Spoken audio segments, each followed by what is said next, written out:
Okay.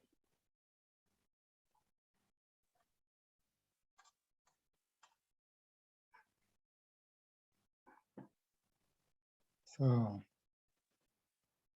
hello everyone, and welcome to the second part of the Mainz Ilan mini conference. Today we will have two presentations by brilliant PhD candidates from the Gender Study Program in Ilan. But before we start, I want to just remind you to keep your audio off at all time, and if you have questions, you can use the chat in English. And if you have any technical issues, please contact the University IT. And now let's go immediately to Rachel. So Rachel Levi Herz, PhD candidate at the Gender Study Program at Bar-Ilan University, will talk about sexual agency. You present your study, so I'll give it to you. Yes, thank you, Yossi. Can you stop your sharing so I can share my presentation? Thank you. Wait, sorry.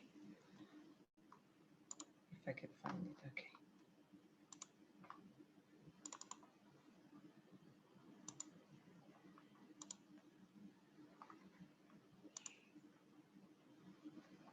Okay, now you see it, it's okay, yes?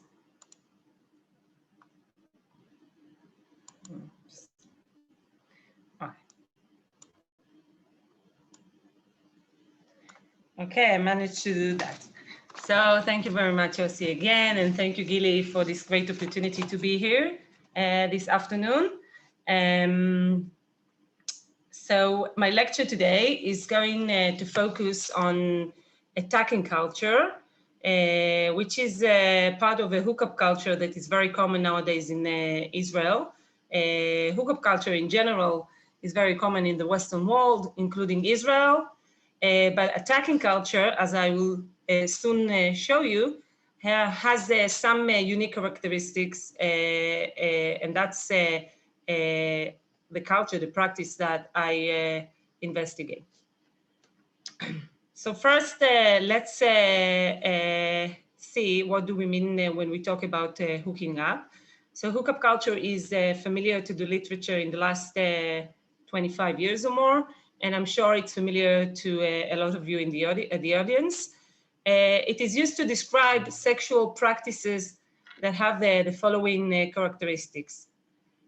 First, there's little or no expectations for long-term relationship. Second, the practice initiates sexual interaction, usually without any early acquaintance. The interaction can range from only kissing to full sexual intercourse.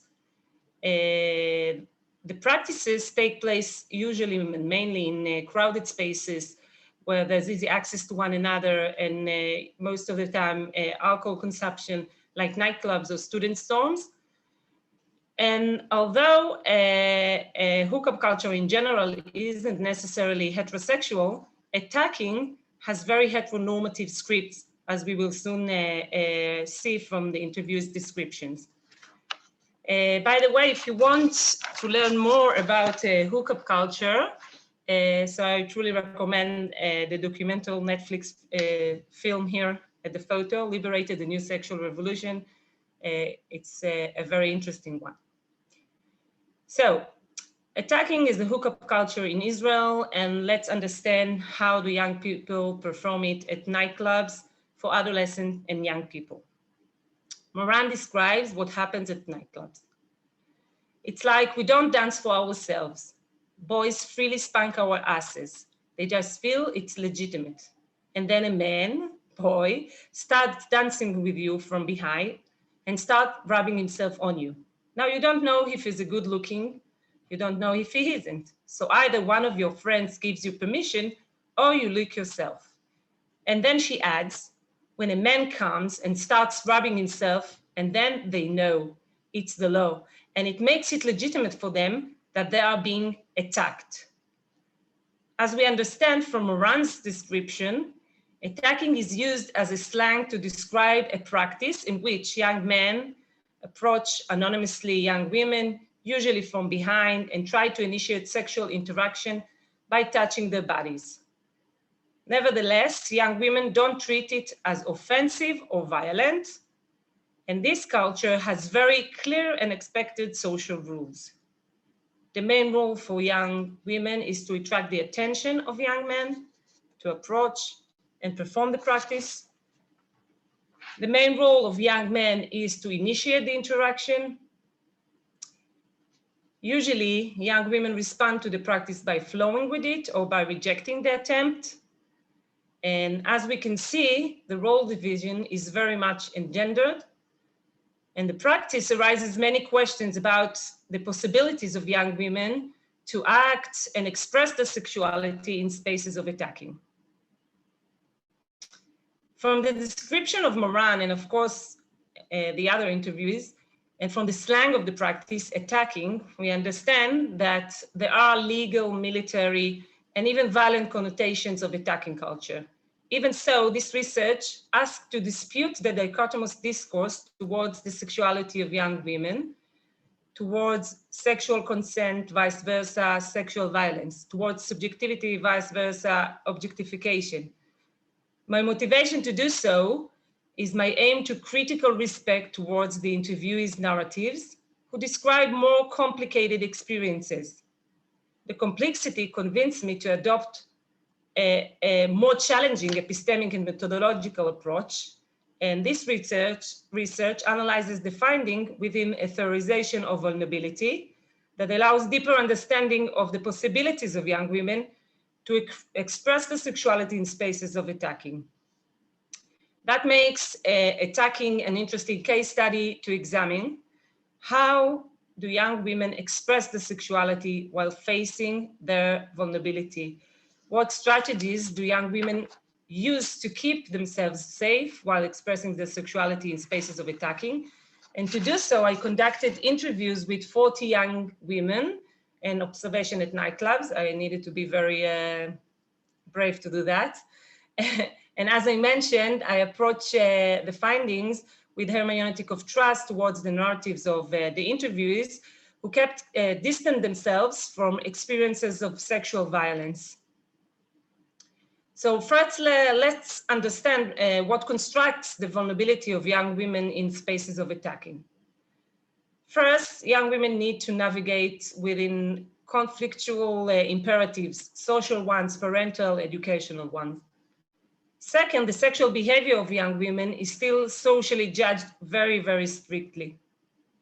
And finally, because of the nature of the practice of attacking, young women need to deal with unwanted body touching during the party. So first, let's see what are these conflictual imperatives. From the one hand, young women feel they're expected to freely celebrate their sexuality. Nicole says, to do more than kissing with more than 5 men. We also had our list of who we want to kiss with whom we kissed, like kissing someone here below in school, kissing someone here above, flirting with the bouncers, sorry. It was a time we were more aroused in that way. Moreover, young women realized that their social value is determined by their participation in attacking. Sarah describes the competition between young women to be an attractive target to attempts of attacking, attempts of hooking up. It boosts your ego up if they try to hook up with you many times. It's fun when you're with your friends and you get a lot of attempts. I even remember quarrels amongst ourselves when a friend felt like no one tried to hook up with her. So young women find in spaces of attacking the possibility to feel attractive and sexy. Miriam describes her feelings. It's important for me to feel beautiful with the clothes I wear. I think of it all evening. It's important for me to feel a little bit sexy. I won't lie. It's important for me to feel attractive. Although it's important for her, Miriam feels embarrassed to admit her will to feel attractive.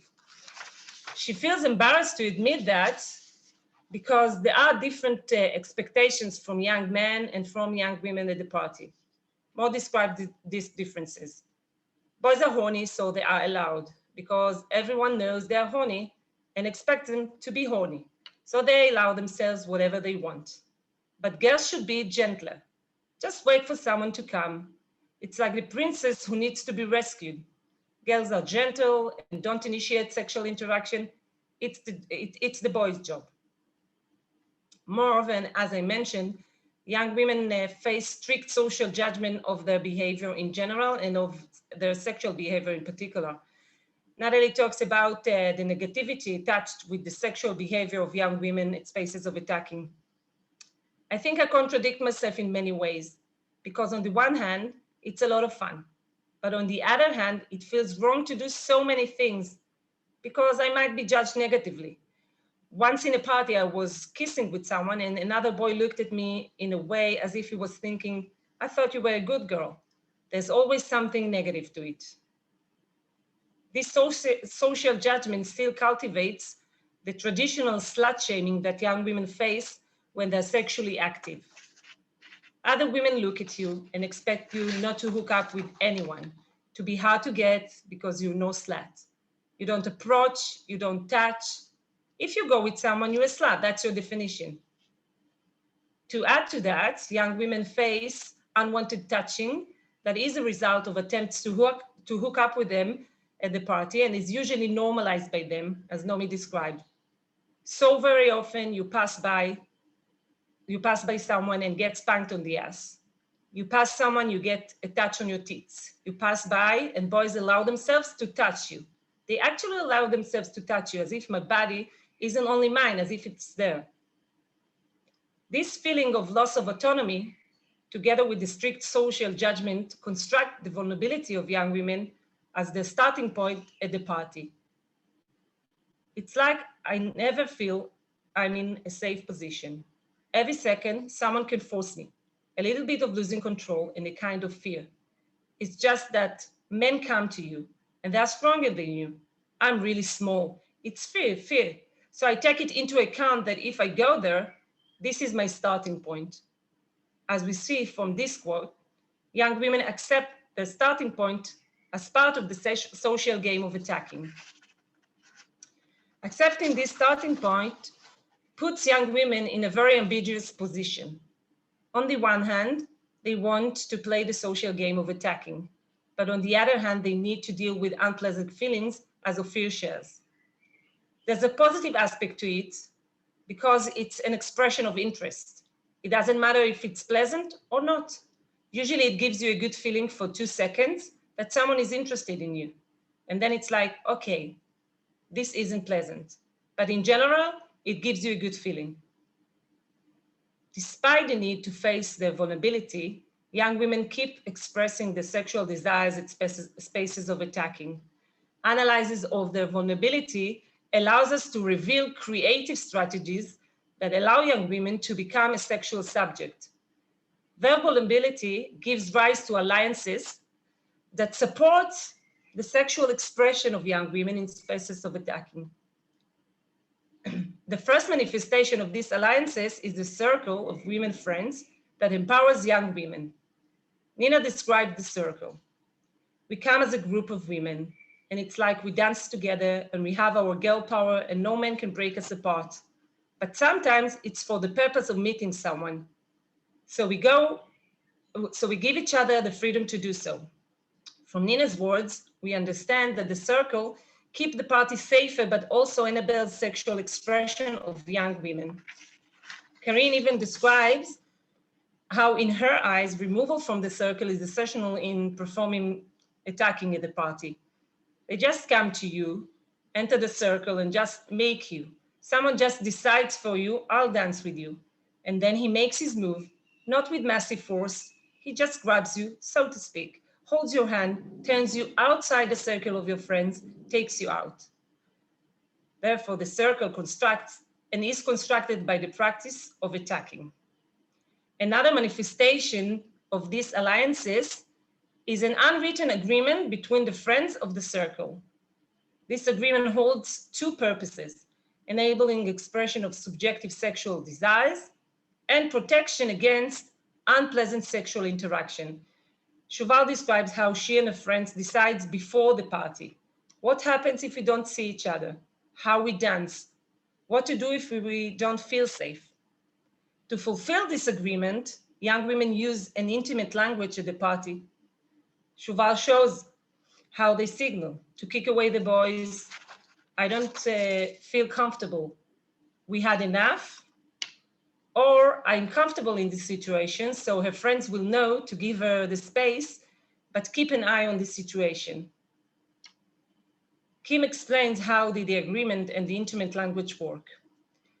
We have an unwritten agreement that the minute one of us feels just a little bit uncomfortable, she automatically gives us the look. And we always maintain eye contact with each other. It means we always stay nearby. And if she signals that she's interested, we dance near her. And then she adds, she opens her eyes, a second to look aside or yes with her head, raising her eyebrow, a wink, a smile, something that makes you understand, and then you keep away, but stay nearby.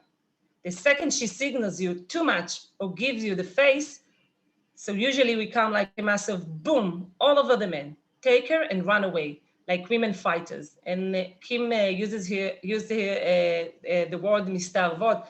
She used the term of undercover fighters that fight mainly in the West Bank and Gaza Strip. These strategies allow joint decision within the circle.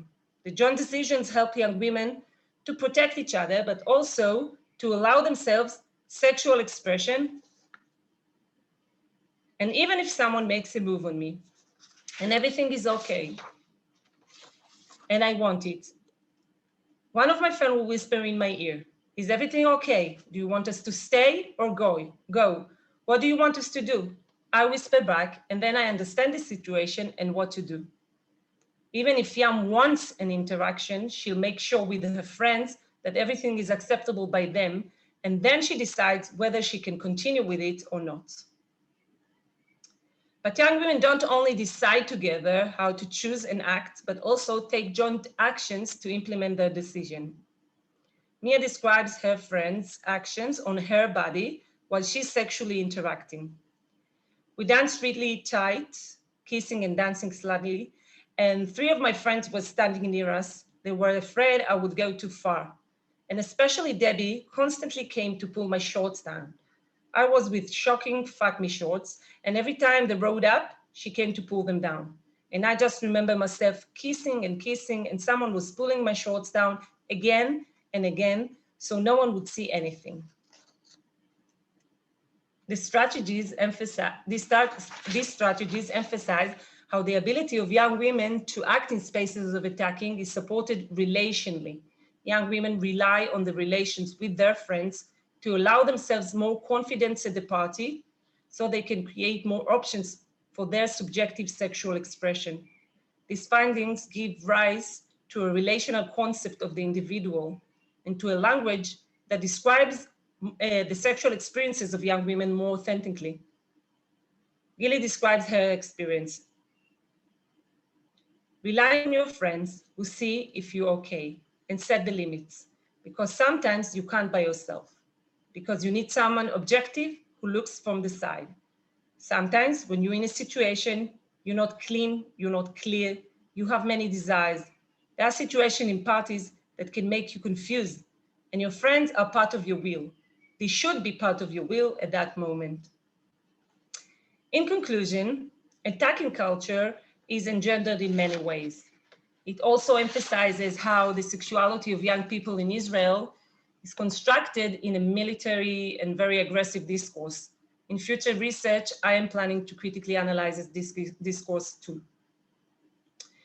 Therefore, young women need to face sexual and social vulnerability while expressing the sexuality in these spaces. Analysis of the vulnerability of young women allows us to discover new spaces of action, to describe new forms of becoming a sexual subject, and to dispute the dichotomous limited discourses towards the sexuality of young women. The findings show how the sexual expression of young women has different relational manifestations that put the ground of a supportive net. And understanding this manifestation gives rise to an authentic language that illuminates narratives of sexuality of young women that continue presenting active coping even when they are most vulnerable, that puts the ground to educational and interventional processes with adolescent and young women while keeping an open and respectful dialogue with them. So thank you very much.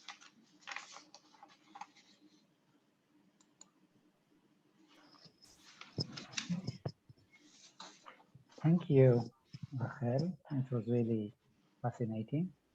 And now we'll go to the second presentation by Yael Tzedek, also PhD candidate at the Gender Study Program at Bar-Ilan University. So the floor is yours. Thank you. Hi, everyone. Thank you for being here. I'll share my presentation in a moment. Let's start there. Okay. So,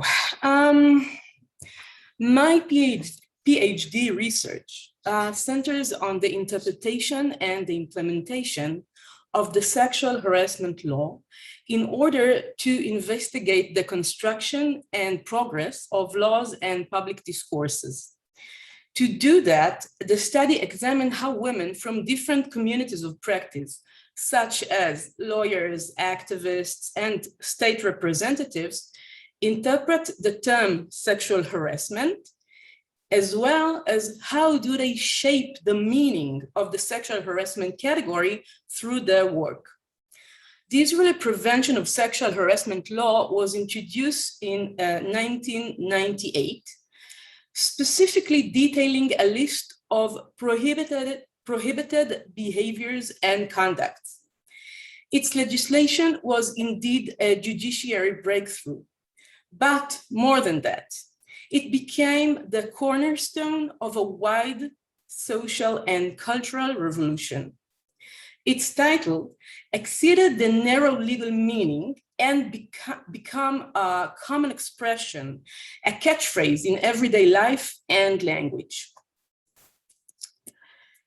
Despite the detailed list of forbidden verbal and physical violent acts that the law provides, research shows that in Israel, as well as in other countries, the question what constitutes a sexual harassment remains in controversy. According to previous research, these controversies about what is sexual harassment cause silencing and exclusion of complaints and accusers. Thus, the vagueness of the definition of sexual harassment affects the ability of women to make use of the law and therefore to promote change in the gender contract and social relation between women and men. Having said that, the prospect of discovering unplanned consequences to the realization of the newly categorized concept of sexual harassment that are not visible in law courts and that has to do with the aspect of naming, these are yet to be studied. As a result, these consequences cannot be empirically mapped, nor can be the social changes emerging through the law's implementations. To deal with this theoretical voyage, I wish to consider the question of how women use the concept of sexual harassment and which of their various experiences would they name as such. I would argue that examining this question would shed light on the impact the law had through inserting the idiom sexual harassment into common language, while at the same time leaving it vague and unclear. Therefore, in this paper, I will try to examine the different and conflictive meanings of the expression and what can be learned from them about women's social standing against acts of violence towards them. In an interview with Ravit, a damages attorney, She describes the conversation concerning sexual harassment. It is, you know, the talk of the day. They made this law and everyone is talking about it a lot, having conferences and symposium around it. Who does? You know, all the time. Look, no one is holding a conference about rape. I think that the price being paid, psychologically speaking, is extremely high, because for someone to come forward and say, I've been raped, is far more difficult than to say, I've been sexually harassed. So women don't want to tell themselves they've been raped. The terms indecent act is something people don't really know, because, you know, it's such a legal term. So they say sexual assault or sexual harassment, it gets all mixed up and becomes sexual harassment. Ravid shows how the legal classification of sexual harassment had turned into an available expression, allowing women to use it as an overall name for sometimes much more serious and violent sex offenses. This brings about a degree of flexibility and easiness within the self-dialogue women have with themselves about the trauma they've experienced. The accessibility of the term, although juridically incorrect, become a powerful tool in breaking the silence surrounding the social behaviors towards women and their self-protection. Yifat, a feminist activist, offers the other aspect of the vast usage of sexual harassment as a general term for a variety of conducts. Can there be acts that you might name as sexual harassment while others might not? Oh, there's plenty of that. Not with me personally, but I experienced a lot of ambiguity within the feminist community. It becomes very trendy to say, I felt harassed, therefore I was harassed. We've reached absurdum. This is why I say that this thing of sexual harassment, women no longer care about what the law says. They are concerned with their own personal sentiment and the social phenomena. You're touching my lipstick. It's invading my personal space. I don't like it. I'm taking your picture, touching my makeup. My makeup is an extension of me, and I feel like you're touching my body. We see that happening. Yifat uses exaggeration to indicate the access power that the category of sexual harassment provides, a practice she feels uncomfortable with. But to our case, it is important to see how women, once more, make use of the term to describe a wide area of experiences of making personal space when dealing with men. They don't care for the legal question. For them, the category is a leverage and a starting point to negotiate the recharting of their body's boundaries. Moreover, women extend the definition of sexual harassment beyond sex and sexuality violence. They use it to name various gender-related offensive behaviors, as well as breaching personal space, invading privacy, betraying their intimacy, or compromising their sense of personal security. Shira, another feminist activist, also describes the wide range usage of the term sexual harassment.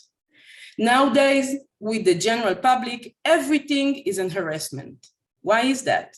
I think it's because of the prevention of sexual harassment law. But there's a law against rape also, isn't there? Yeah, but the anti-rape law doesn't have that kind of high profile. There aren't enough convictions and no debates over it. The sexual harassment law is always talked about because rape is simple. Everyone knows it's wrong. But pinching someone in the ass, what's the big deal? Can a guy hit on a girl anymore? I mean, the sexual harassment law addresses issues that almost everyone does, okay? Although most of the public are rapists too, but leave that alone for now. This is where we try to rewrite the basic conduct of the public, telling them it's no longer acceptable to grab your secretary's ass and call her sweetie, and telling her, which was totally standard behavior 40 years ago. Just like 10 or 15 years ago, it was totally mainstream for any girl to endure all sorts of sexual harassment and keep her mouth shut about it. Never tell anybody, maybe your best girlfriend, certainly not anyone else. And today it's different. The public's concern with sexual harassment has two meanings in terms of social change. The first, a significant shift in what is wrong and what is right in the public arena. As Shira puts it, it was mainstream, today it's different. The second meaning is the breaking of silence. Never tell anybody was replaced by nowadays everything is an harassment. This may suggest that the term sexual harassment became an overall term for sex offenses rather because it is vague and imprecise. Its ambiguity brought about many debates and discussions. These dialogues and disagreements cemented the term in the public's mind and resulted in making it a household term, though often misused. At the same time, another sex felony, much more violent and, according to Shira, not less common, doesn't get the same amount of exposure and attention. And not because it's more severe or not as occurring, only due to the fact that it gives a much clearer and more precise definition of the act, thus brings about far less debate over it. And Shira adds, I couldn't be bothered naming things, and I don't care for finding description to perfectly match somebody else's reality. Every woman tells her own story the way she wants to tell it, and that's that. Girls tell me they've been harassed when they've actually been undergoing severe sexual assaults for years, and still they call it sexual harassment. But again, it's not my place to tell someone it's not an harassment, it's rape. I will never define for someone her experience. I use their own words. I don't name others their offenses, both because it's psychologically wrong and also because I don't know if I'd be correct. I do not care for the right name. Young girls, many whom restricted to laws and regulation aiming at silencing their various physical experiences, feel that the language of harassment is accessible and usable, a language by which they can tell what happened to them, to ask for help, and to assert a sense of protection. They use the public approval of the term sexual harassment as a means of breaking the silence over the private world and therefore exposing the wrongdoing in it. It appears that breaking the silence in this case becomes a major, very important political act. In conclusion, in this paper, I showed how women use the term sexual harassment and how often the various experiences of sexual violence and of invading private space they name as such. According to the interviewees, the term sexual harassment, a legal term that has long crossed the boundaries of the courts, continues and cross boundaries and limitations of mechanism of silencing. The widespread use of sexual harassment by women is not limited to relying on the language of the law, does not limit itself to injustice on the basis of sex and sexuality, and does not subordinate itself to codes that construct a hierarchy of sexual violence.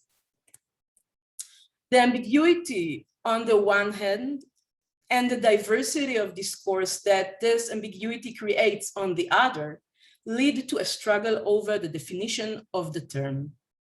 At the same time, they produce an interpretive range that is a convenient platform for women to negotiate the boundaries of the current gender contract within and outside the legal system. The boundaries of language are rewriting, and we're witnessing the emergence of a new language that challenges boundaries of pride and shame, time and space, physical and sexual, and which focuses on exposing the mechanisms of power and eliminating the mechanism of silencing with regards to sexual violence and unsafe spaces. This subversive use of a legal term based on liberal rights discourse allows women to promote agendas of social change and to make another step in the struggle for equality. Thank you. Thank you, Yael. I think it was quite interesting connection between these two presentations. So I guess now it's the time for some kind of Q&A question from the audience, but if someone of our guests from Israel want to say something, or if Rachel, do you want to say something, or if you want to discuss this kind of connections between these two research that are really fascinating, even more than what I thought based on the abstract. So you are more than welcome, and then we can open it for questions and discussion. I'm just gonna shut the recording down so everyone will feel free to talk, okay? All right.